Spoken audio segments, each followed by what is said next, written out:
tant de chevaux à la langue pendante. Je voudrais surtout attirer l'attention sur le travail que je fais par l'écriture et mettre en exergue quelque chose qui me tient à cœur, et je pense que je connais quelques-uns dans la salle qui vont être d'accord avec moi. Les poètes ne sont pas que des poètes, ce sont aussi des écrivains. On perd de vue quand même cette notion, j'ai toujours l'impression que les poètes sont des farfelus qui se promènent à travers le monde, aérés de ci, de là, entre deux bouteilles d'alcool, ou de je sais pas quoi d'autre, mais c'est faux. Enfin, c'est peut-être vrai pour certains, mais c'est faux pour l'ensemble, et en tous les cas, c'est faux en ce qui concerne mon travail. Je me considère comme un écrivain, et je me suis rendu compte que je croyais avoir des idées très originales, mais que d'autres, bien avant moi, avaient eu les mêmes, et pas des moindres. Et donc, je vais vous citer, je ne vais pas vous assigner longtemps quelque chose, mais des gens qui ont pensé avant moi sur le lire et sur l'écrire. Et on va commencer par quelqu'un qui n'est pas spécialement un poète, qui s'appelle Pascal Guinard, et qui a dit « Il y a dans le lire une attente qui ne cherche pas à aboutir. Lire, c'est errer. La lecture et l'errance. » Je crois que le travail du poète est dedans, et le travail de l'écrivain aussi. Maurice Blanchot dit, lui, « L'écrivain ne lit jamais son œuvre. Elle est, pour lui, l'illisible. Un secret, en face de quoi il ne demeure pas. Un secret parce qu'il en est séparé. Cette impossibilité de lire n'est pas cependant un mouvement purement négatif, elle est plutôt la seule approche réelle que l'auteur puisse avoir avec ce que nous appelons une œuvre. » Et si je cite Maurice Blanchot qui parlait surtout de la littérature, c'est parce que je crois que tous les gens qui écrivent sous la forme poétique, et non pas sous la forme de roman, ont exactement les mêmes impressions, ressentent exactement les mêmes choses, à quelques détails près, parce que la forme, peut-être la géométrie du verbe, est différente. Et il ajoute, ce n'est pas la force d'un interdit, c'est à travers le jeu et le sens des mots, l'affirmation insistante, rude et poignante de ce qui est là, dans la présence globale d'un texte définitif.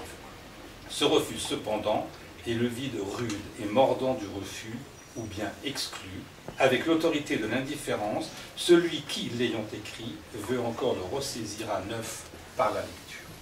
Un livre n'est jamais terminé. Je pense que tous ceux qui écrivent le savent aussi.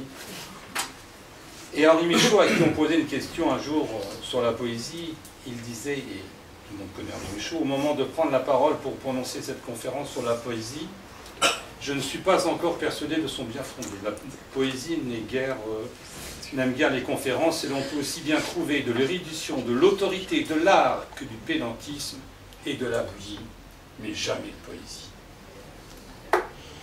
Alors, la poésie est une réponse à tout. Je vais citer le maître absolu du XVIIe, Bachot. Son élève Kikako disait « Une libellule, ôtez-lui les ailes, un piment rouge. » Alors, le poète dit « Un piment rouge, mettez-lui des ailes, une libellule. » J'ai jamais trouvé de meilleure définition de la poésie. Je vais vous citer un autre poète que j'aime beaucoup, qui est aussi un grand écrivain, c'est Alvaro Montes, un Colombien. Dans Les éléments du désastre, il dit « Chaque poème naît d'une sentinelle aveugle, qui lance un gouffre sans fond de la nuit, le mot de passe de son malheur. Eau du rêve, source de cendres, pierre poreuse des abattoirs, cercueil à l'ombre des immortels, métal sonnant le glas des damnés, huile funéraire sur le double tranchant, suaire quotidienne du poète. Chaque poème égrène sur le monde la crépide de l'agonie. » Je vais citer maintenant Pentti Ollapää, dans les mots longs. Pentti Ollapää est un Finlandais de très grand talent, que tu connais très bien aussi, Claude, qui est encore vivant. Il est vraiment très âgé. Et il dit « Ce qui existe est un message de ce qui pourrait être, et se trouve dans l'inexistant comme un mot dans une langue, qu'on n'a pas encore ou jamais songé à entendre. On ne sait même pas ce qu'il faudrait entendre. » Tous ceux qui écrivent savent ça. Hein? T'es pas d'accord? Roberto Rose, à lui, m'a le plus surpris. Je pensais que j'étais original, mais 20 ans avant, il avait écrit ce que j'écris maintenant. Le silence qui subsiste entre deux mots n'est pas le silence qui entoure une tête qui tombe, ni celui qui nimble la présence de l'arbre quand s'éteint l'incendie vespéral du vent. De même que chaque voix a un timbre en une hauteur, chaque silence a un registre et une profondeur. Le silence d'un homme est différent de celui d'un autre. Et ce n'est pas la même chose de taire un nom et de taire un autre nom. Il existe un alphabet du silence. Mais on ne nous a pas appris à l'épeler. La lecture du silence est néanmoins la seule durable, et peut-être que le lecteur. Il dit dans la 13e poésie verticale, ne rien faire, sauf parfois l'équilibre du monde, en obtenant que quelque chose aussi pèse sur le plateau vide de la balance. Si on n'est pas dans l'inutile, il conclut, nous ne disons pas ce que nous disons, pour que la mort n'ait pas le dernier mot. Mais la mort aura-t-elle le dernier silence? Il faut dire aussi le silence. Le silence qui subsiste entre deux mots n'est pas le silence qui entoure une tête qui tombe, ni celui qui n'a la présence de l'arbre quand s'éteint l'incendie vespéral du vent. Il existe un alphabet du silence. Et je voudrais citer quelqu'un qui n'est pas non plus spécialement un poète, qui est un écrivain, disons populaire, américain, qui s'appelle Jim Harrison. Et dans ce recueil de poésie qu'il vient d'écrire, Une heure, un jour en moins, il a écrit quelques vers, surtout qui m'ont vraiment troublé. Il dit, pour te rappeler que tu es en vie, va sur la tombe de ton père, à midi, après avoir fait l'amour, encore nimbé d'une odeur mammifère que tu es contraint de chérir. Et il ajoute, et c'est ce qui me trouble, les jours se liguent contre ce que nous croyons être.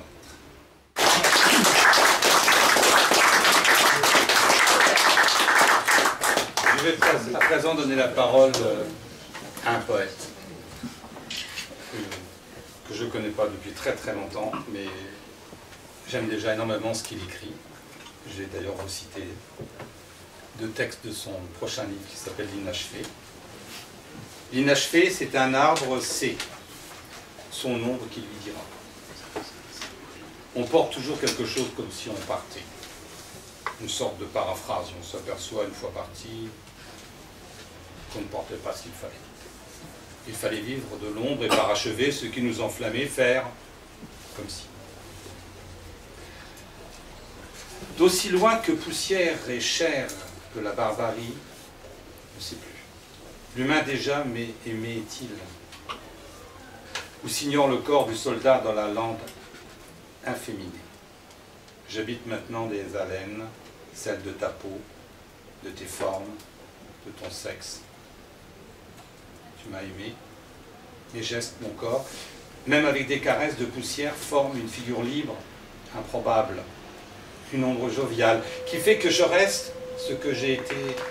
Langue pendante ont envahi ma nuque, de leurs galons grinçants, tant de marées